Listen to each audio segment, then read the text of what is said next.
आप सभी का आपके अपने YouTube चैनल पे बहुत बहुत स्वागत है।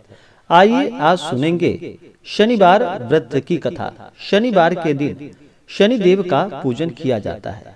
शनिदेव जो कि न्याय प्रिय देवता माने जाते हैं।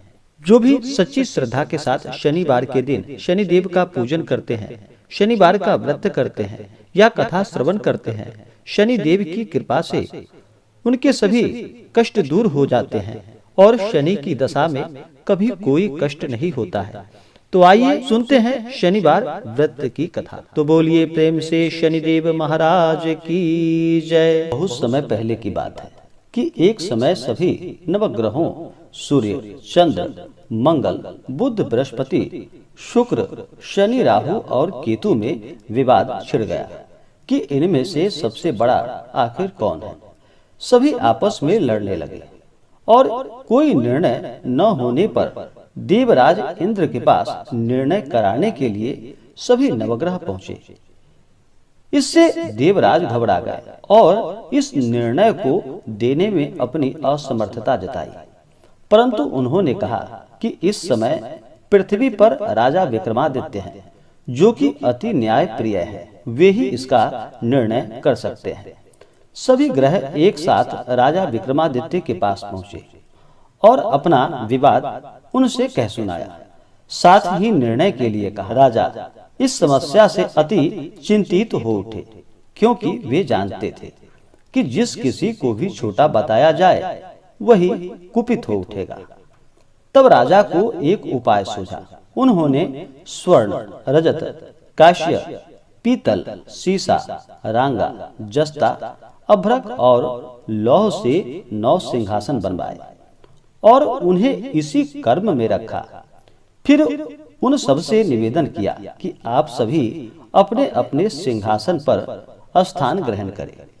जो अंतिम सिंहासन पर बैठेगा वही सबसे छोटा माना जाएगा। इस अनुसार लौह सिंहासन सबसे बाद में होने के कारण शनिदेव सबसे बाद में बैठे, तो वह सबसे छोटे कहलाए। उन्होंने सोचा कि राजा ने यह जानबूझकर किया है। उन्होंने कुपित होकर राजा से कहा कि हे राजा, तू मुझे नहीं जानता। सूर्य एक राशि में 1 महीने तक, चंद्रमा 2.25 महीने तक 2 दिन तक, मंगल 1.5 महीने तक, बृहस्पति 13 महीने व बुध और शुक्र 1-1 महीने विचरण करते हैं। परंतु मैं 2.5 से 7.5 साल तक रहता हूँ। बड़े बड़ों का मैंने विनाश किया है। भगवान श्री राम की 7.5 आने पर उन्हें वनवास जाना पड़ा। रावण की आने पर उसकी लंका को बंदरों की सेना से परास्त होना पड़ा। अब तुम सावधान रहना। ऐसा कहकर कुपित होते हुए शनिदेव वहां से चले गए। अन्य देवता खुशी खुशी चले गए। कुछ समय के बाद राजा की 7.5 आई।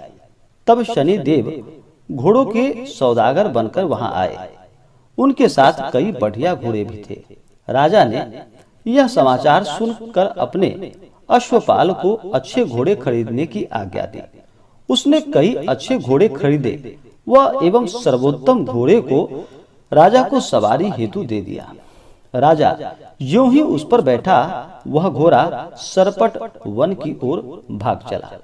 भीषण वन में वह पहुंचा और वहां से अंतर्ध्यान हो गया और राजा भूखा प्यासा भटकता रहा। तब एक ग्वाले ने उसे पानी पिलाया। राजा ने प्रसन्न होकर उसे अपनी अंगूठी दे दी। वह अंगूठी देकर राजा नगर को चल दिया और वहां अपना नाम उज्जैन निवासी वीका बताया। वहां एक सेठ की दुकान में उसने जल इत्यादि पिया और कुछ विश्राम किया। भाग्यवश उस दिन सेठ की बड़ी बिक्री हुई। सेठ ने उसे खाना खिलाने के लिए कहा कि आओ मेरे साथ, मैं तुम्हें अपने घर ले चलूं और वहां पर खाना खिलाऊंगा। तब राजा उस सेठ के साथ चले गए और जब उसके घर में गए तो वहां देखा कि एक खूंटी पर एक हार टंगा है, जिससे कि खूंटी निगल रही थी। थोड़ी देर में पूरा हार गायब था। तब सेठ के आने पर देखा सेठ ने कि हार गायब हो चुका है। उसने समझा कि वीका ने ही उसे चुराया है। उसने वीका को कोतवाल के पास पकड़वा दिया। फिर राजा ने भी उसे चोर समझकर उसका हाथ पैर कटवा दिया और वह चौरंगिया बन गया और नगर के बाहर उसे फेंकवा दिया गया। वहां एक तेली वहां से निकल रहा था, जिसे कि उस पर दया आई और उसने वीका को अपनी गाड़ी में बिठा लिया। वह अपनी जीभ से बैलों को हाँकने लगा। उस काल राजा की शनि दशा समाप्त हो गई। वर्षा काल आने पर वह मल्लाहार गाने लगा। तब वह जिस नगर में था, वहां की राजकुमारी मन भावनी को वह इतना भाया कि उसने मन ही मन प्रण कर लिया कि वह उस राग गाने वाले से ही विवाह करेगी। उसने दासी को ढूंढने के लिए कहा। दासी ने बताया कि वह एक चौरंगिया है, परंतु राजकुमारी ना मानी। अगले ही दिन उठते ही वह अनशन पर बैठ गई कि विवाह करेगी तो उसी से करेगी। उसे बहुत बार समझाया गया, लेकिन जब वह ना मानी तो राजा ने उस तेली को बुलाकर और विवाह की तैयारी करने को कहा। फिर उसका विवाह राजकुमारी से हो गया। तब एक दिन सोते हुए स्वप्न में शनि देव ने राजा से कहा कि राजन, तुमने देखा, मुझे छोटा बताकर तुमने कितना दुख झेला। तब राजा ने उनसे क्षमा याचना की और प्रार्थना की कि हे शनिदेव, जैसा दुख मुझे दिया है और किसी को ऐसा दुख ना देना। और फिर शनिदेव मान गए और कहा कि जो मेरी कथा और व्रत कहेगा उसे मेरी दशा में कोई दुख प्राप्त नहीं होगा। जो नित्य मेरा ध्यान करेगा और चींटियों को आटा डालेगा, उसके सारे मनोरथ पूर्ण होंगे। साथ ही राजा को हाथ पैर भी वापस दे दिए। प्रातः आंख खुलने पर राजकुमारी ने देखा तो वह आश्चर्यचकित रह गई। वीका ने उसे बताया कि वह उज्जैन का राजा विक्रमादित्य है। सभी अत्यंत प्रसन्न हुए। सेठ ने जब सुना तो वह पैरों पर गिर पड़ा और राजा विक्रमादित्य से क्षमा मांगने लगा। राजा ने कहा कि वह तो शनि देव का कोप था, इसमें किसी का कोई दोष नहीं।